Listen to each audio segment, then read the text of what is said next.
శ్రీ గురుభ్యో నమః శ్రీమాత్రే నమః అందరికీ నమస్కారము. సెప్టెంబర్ 21 ఆదివారం రోజున వచ్చే మహాలయ అమావాస్య. ఇది చాలా పవర్ఫుల్ అమావాస్య అంటున్నారు జ్యోతిష్య శాస్త్ర నిపుణులు. ఈ అమావాస్యకు చాలా ప్రాధాన్యత ఉంటుంది. ముఖ్యంగా నేడు పితృదేవతలకు తర్పణాలు సమర్పిస్తారు. అయితే ఈ రోజున కొన్ని ముఖ్యమైన విషయాల్లో జాగ్రత్తగా ఉండాలంటున్నారు జ్యోతిష్య శాస్త్ర నిపుణులు. లేకపోతే జీవితాంతం కష్టాలు తప్పవు అంట. కొన్ని పనులు చేస్తే పితృదేవతలు ఆశీర్వాదాలు ఇవ్వడానికి బదులుగా ఆగ్రహంతో శాపాన్ని ఇస్తారని చెబుతారు. మరి మహాలయ అమావాస్య రోజు చేయవలసిన పనులు చేయకూడని పనుల గురించి ఈ వీడియోలో తెలుసుకుందాం. అలాగే మీరు వీడియోని చివరి వరకు చూసినట్లయితే పూర్తి విషయం అంతా కూడా అర్థమవుతుంది. ఈ వీడియోకి ఒక లైక్ వేసి మీ ఫ్రెండ్స్కి షేర్ చేయండి. అలాగే జై శ్రీకృష్ణ అని ఒక చిన్న కామెంట్ చేయండి. పూర్వీకులు చేసిన కొన్ని దోషాల వలన వారి తర్వాతి తరంవారు కష్టాల పాలవడం, పితృదోషాలకు గురికావడం జరుగుతుంది. జాతక చక్రంలో ఇటువంటి దోషాలను గుర్తించవచ్చని జ్యోతిష్య నిపుణులు చెబుతున్నారు. పితృదోషాల వలన అనేక రకాలైన సమస్యలు కలుగుతాయని. ఎలా అంటే ఉదాహరణకి ముఖ్యమైన పనులు పూర్తికాకముందే ఆటంకాలు, వైఫల్యాలు ఎదుర్కోవడం, గౌరవ ప్రతిష్టలకు భంగం కలగడం, కుటుంబంలో స్త్రీకి చిన్న వయస్సులో వైధవ్యం ప్రాప్తించడం, కుటుంబంలోని వ్యక్తికి మానసిక స్థితి సమతుల్యత లేకుండా ఉండడం, సంతానం వలన తీవ్ర సమస్యలు, ముఖ్యంగా సంతాన భాగ్యం లేకపోవడం, పుట్టిన సంతానం జీవించకపోవడం లాంటి సమస్యలు ఉంటాయని జ్యోతిష్య నిపుణులు చెబుతున్నారు. ప్రతి మనిషి తన జీవితంలో పితృరుణం తీర్చుకోవాలని, దీనివలన పితరులు తృప్తి చెందుతారని, వారికి ముక్తి లభిస్తుందని, తమ సంతానం పితృరుణం తీర్చకపోతే వారికి ముక్తి లభించదని ఆధ్యాత్మిక పండితులు తెలియచేస్తున్నారు. ఈసారి సెప్టెంబర్ 21న ఆదివారం అమావాస్య. దీనినే సర్వపితృ మోక్ష అమావాస్య అంటారు. చాలా శక్తివంతమైన అమావాస్య. అలాగే పితృ ఆరాధనకు అనుకూలమైన రోజు మహాలయ అమావాస్య. మహాలయ పక్షం చేయనివారికి శుభం జరగదని పండితులు తెలియచేస్తున్నారు.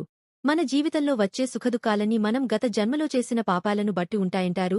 కాబట్టి పూర్వీకుల ఆశీస్సులు పూర్తిగా లభించేలా శ్రద్ధగా పనులు చేయాలి. అందులో విఫలమైతే పితృదేవతల ఆగ్రహానికి గురి అవుతామని జ్యోతిష్య నిపుణులు చెబుతున్నారు. మనం ఈ లోకానికి రావడానికి ప్రధాన కారణమైన మన పూర్వీకులను ఎన్నటికీ మరువకూడదు. మన జీవితకాలంలో మనం తప్పక చేయవలసిన విధుల్లో ఒకటి మన పూర్వీకుల కోసం చేయవలసిన పనులు. మీరు ఇందులో విఫలమైతే మీరు మీ పూర్వీకుల ఆగ్రహానికి గురవుతారు. ఇక మహాలయ అమావాస్య పిండ ప్రదానానికి చాలా ప్రత్యేకమైనది. ఈ రోజున పితృదేవతలకు తర్పణాలు సమర్పిస్తే పాపాలు తొలగిపోవడమే కాకుండా ఇంట్లో శ్రేయస్సు కలుగుతుంది. అందుకే తప్పకుండా ఈ రోజున పితృదేవతలకు పిండ ప్రదానం చేసి అన్నదానం చెయ్యాలి. దీనివలన చాలా మంచి జరుగుతుందని చెబుతున్నారు పండితులు. ఇక అమావాస్య తర్పణ విషయానికి వస్తే నెలవారీ అమావాస్యలలో మహాలయ అమావాస్య చాలా ముఖ్యమైనది. సంవత్సరంలో ఎన్ని అమావాస్యలు ఉన్నా పితృదేవతలకు మహాలయ అమావాస్య అంటే ఇష్టం. ఈ రోజున మరణించిన పెద్దలకు కొన్ని పరిహారాలు చేస్తే తరతరాలుగా ఉన్న పితృదోషాలు, పితృశాపాలు తొలగిపోతాయి. మహాలయ అమావాస్య రోజున అందరి పూర్వీకులను స్మరించుకోవాలి. పవిత్ర జలాలు అంటే సముద్రం లేదా నదులకు వెళ్లి పుణ్యస్నానం చేసి మన పూర్వీకుల శాంతి కోసం ప్రార్థించి వారి ఆశీర్వాదం కోసం తర్పణాలు వదలడం చాలా మంచిది. మహాలయ అమావాస్య రోజున చీమలు, కాకులు, కుక్కలు, గోవులకు ఆహారాన్ని అందిస్తే భగవంతుని అనుగ్రహం, పూర్వీకుల అనుగ్రహం లభిస్తుందని శాస్త్రాలు చెబుతున్నాయి. మహాలయ అమావాస్య పితృపక్షం చివరి రోజు. ఈ రోజున పూర్వీకుల పేరుతో వారికి నచ్చిన ఆహారం తయారుచేసి కాకులకు, కుక్కలకు అందిస్తారు. దీనితోపాటు బ్రాహ్మణులకు భోజనం పెడతారు. పితృపక్షంలో వడ్డించే ఆహారం నేరుగా మన పూర్వీకులకు అందుతుందని నమ్ముతారు.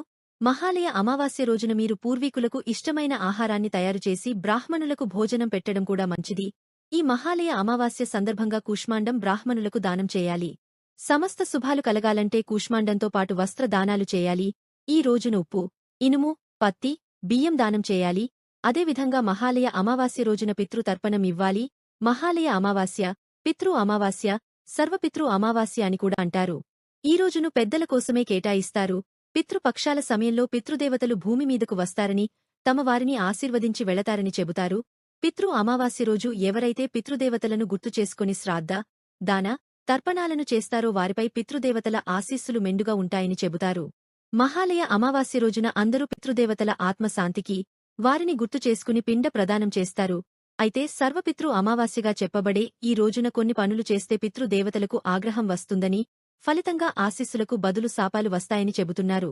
సర్వపితృ అమావాస్య రోజు నిషేధించబడిన, చేయకూడని కొన్ని పనులను గురించి మనం తెలుసుకుందాం. మహాలయ అమావాస్య నాడు మీ ఇంటికి ఎవరైనా వస్తే వారిని వట్టి చేతులతో పంపించకూడదు. ఇంటికి వచ్చి సహాయం అడిగిన వారిని లేదని తిప్పి పంపించడం దోషంగా పరిగణించబడుతుంది. మహాలయ అమావాస్య నాడు ఇంటికి వచ్చిన పేదవారికి, బ్రాహ్మణులకు, నిస్సహాయులకు, స్త్రీలకు మీకు ఉన్నదానిలో కొంత దానం చేయడం మంచిదని చెప్పబడింది. ఇంటికి వచ్చిన వారికి ఏది ఇవ్వకుండా ఎలాంటి దానం చేయకుండా పంపించకూడదనే విషయం ఈరోజు గుర్తుపెట్టుకోవాలి. పితృపక్షం చివరి రోజైన మహాలయ అమావాస్య నాడు ఎవరినీ అవమానించకూడదు, ఎవరిని ఉద్దేశించి చెడుగా మాట్లాడకూడదు. ఒకవేళ ఎవరినైనా అలా మాట్లాడితే పితృదేవతలకు ఆగ్రహం వస్తుంది, కాబట్టి పితృదేవతలకు ఆగ్రహం వచ్చేలా ప్రవర్తించకూడదని సూచించబడింది. అలాగే ఇల్లు వాకిలిని శుభ్రం చేసుకుని కల్లాపి చల్లి ఉంచాలట. అమావాస్య రోజున ఇంటి ముందు ముగ్గు మాత్రం ఎట్టి పరిస్థితుల్లో వేయకూడదు. కేవలం నీళ్లు మాత్రమే చల్లాలి. తద్దినం భోజనంలో ఉప్పు వేయకూడదు. వంట చేసేవాళ్లు కుంకుమ కాకుండా విభూది మాత్రమే ధరించాలి. అమావాస్య రోజున ఇంటి ముందు గుమ్మడికాయను కడితే చాలా మంచిదని పండితులు అంటున్నారు. ఇంటి ముందు గుమ్మడికాయ కట్టడం వల్ల ఇంట్లోకి నెగిటివ్ ఎనర్జీ రాకుండా ఉంటుంది. అమావాస్య రోజున తెలిసి తెలియక ఎవరితోనూ అబద్ధం చెప్పకూడదు. ఈ రోజున ఎవరికైనా మీరు అబద్ధం చెబితే మీ జీవితంలో కష్టాల పాలవుతారు. అమావాస్య రోజున బియ్యం పిండిలో పంచదార కలిపి చీమలకు ఆహారంగా వేయండి. ఇలా చేయడం వలన మన పూర్వీకుల ఆశీర్వాదాలను పొందవచ్చు. వారి ఆశీస్సులతో మన కోరిన కోరికలు నెరవేరుతాయి. అమావాస్య రోజున నువ్వులతో చేసిన ఆహార పదార్థాలను దానం చేయడం వల్ల విష్ణువు అనుగ్రహం లభిస్తుంది. అలాగే ఉపవాసం ఉండడం వల్ల పూర్వీకులు మోక్షం పొంది పుణ్యఫలం పొందుతారని మత విశ్వాసం. అమావాస్యనాడు ఆవులకు ఆహారం పెడితే ముక్కోటి దేవతల అనుగ్రహాన్ని పొందవచ్చు. ఆర్థిక సమస్యలు పొగట్టుకునేందుకు చేపలకు ఆహారాన్ని వేయడం మంచిది. ఈ రోజున ఎట్టి పరిస్థితుల్లో దూర ప్రయాణాలు చేయకూడదంట. అమావాస్య రోజున శుభకార్యాలు, గృహ ప్రవేశాలు, నామకరణం వంటివి చేయకుదంట. అలాగే అమావాస్య రోజున కొత్త బట్టలు కొనడం, కొత్త ఆభరణాలు కొనడం కూడా మంచిది కాదు అని చెబుతారు పండితులు. అంతేకాకుండా నూతన వాహనాలు కొనడం కూడా మంచిది కాదంట. అమావాస్య రోజు వీలైనంత ఎక్కువ మంది నిరుపేదలకు సహాయం చేయాలి. అమావాస్య తిథినాడు బిచ్చగాడు మీ ఇంటికి వస్తే అతనిని ఖాళీ చేతులతో తిప్పి పంపకండి. అమావాస్య రోజున స్త్రీలను, వృద్ధులను, పేదవారిని అవమానించకూడదు. ఈ మహాలయ అమావాస్య రోజున విష్ణుమూర్తిని, శివయ్యను పూజించడం వలన చాలా మంచి జరుగుతుంది. అంతేకాకుండా ఈ రోజున ప్రతి ఒక్కరూ తెల్లవారు జామునే నిద్రలేచి నది స్నానం ఆచరించి పూజ చేయడం చాలా శుభప్రదం. నేడు పుణ్యక్షేత్రాలు సందర్శించి పవిత్ర స్నానాలు చేయాలి. దీనివలన పాపాల నుంచి విముక్తి లభిస్తుంది. అమావాస్య రోజు సూర్యోదయం అయ్యేంతవరకు నిద్రపోతే అది దరిద్రానికి దారితీస్తుంది. కనుక సూర్యోదయానికి ముందే నిద్రలేవాలి. అమావాస్య రోజు మధ్యాహ్నం నిద్రపోవడం కూడా దరిద్రానికి దారితీస్తుంది. కనుక అమావాస్య మధ్యాహ్నం ఒక్కరోజు నిద్రించకపోవడమే మంచిది. అమావాస్య రోజు రాత్రి భోజనం చేయుట కూడా దరిద్రహేతువుగా భావిస్తారు. అయితే మధ్యాహ్నం భోజనం చేసి రాత్రి ఫలహారాలను తీసుకోవడం ఉత్తమం. అలాగే అమావాస్య రోజు గడ్డం తీసుకోవడం, జుట్టు కత్తిరించడం, గోళ్లు కత్తిరించడం చేయరాదు. ఇలా చేస్తే దరిద్రానికి దారితీస్తుంది. మహాలయ అమావాస్య రోజు పితృదేవతలను నమస్కరించుకుని వారి అనుగ్రహం పొందాలి. పితృదేవతలను నమస్కరించకపోతే దరిద్రం కలుగుతుంది. ఈ రోజున కొత్త పనులను, శుభకార్యాలను చేయరాదు. అదేవిధంగా కొనసాగుతున్న పనులను నిలుపరాదు. అమావాస్య రోజున మీ ఇంటి దగ్గర ఏదైనా ఒక చెట్టుని నాటితే చాలా మంచిది. ముఖ్యంగా జమ్మి చెట్టు నాటితే సర్వదేవతలు మీ ఇంట్లో కొలువై ఉంటారు. అలాగే అమావాస్య సాయంత్రం అశ్వత్థ చెట్టు కింద ఆవాల నూనె దీపం వెలిగిస్తే శుభ ఫలితాలు కలుగుతాయి. చనిపోయిన పూర్వీకులు అశ్వత్థ వృక్షంలో ఉంటారని నమ్మకం. మహాలయ అమావాస్య రోజు చాలా ప్రాముఖ్యత కలిగిన ప్రత్యేక రోజు. పూర్వీకుల పేర్లతో దానం చేయాలి. ఈ రోజు పేద ప్రజలకు బట్టలు, ధాన్యాన్ని దానం చేయండి.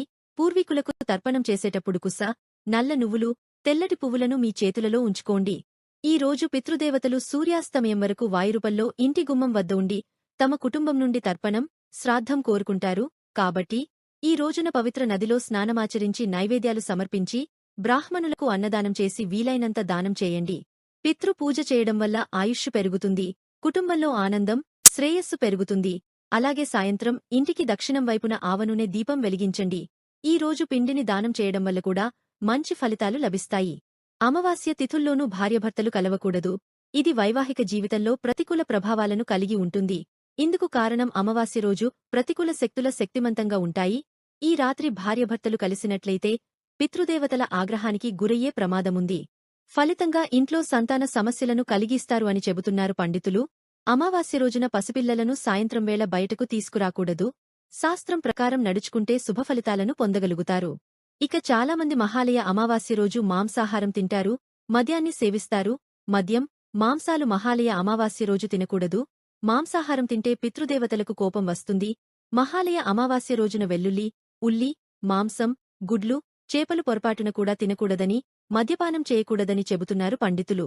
ఒకవేళ ఎవరైనా వీటిని తీసుకుంటే పితృదేవతలకు మనపైన ఆగ్రహం వస్తుంది.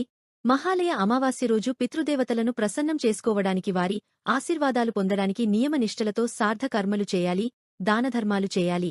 మీకు ఈ వీడియో కనుక నచ్చినట్లయితే జై శ్రీకృష్ణ అని కామెంట్ చెయ్యండి. ఈ వీడియో గనుక మీకు నచ్చినట్లయితే ప్లీజ్ లైక్ చేసి మీ ఫ్రెండ్స్కి షేర్ చేయండి. అలాగే మా కొత్త వీడియో మీకు వెంటనే చేరాలంటే మా ఛానల్ను సబ్స్క్రైబ్ చేసుకుని పక్కనే ఉన్నటువంటి బెల్ ఐకాన్ను ప్రెస్ చేయండి. ధన్యవాదములు.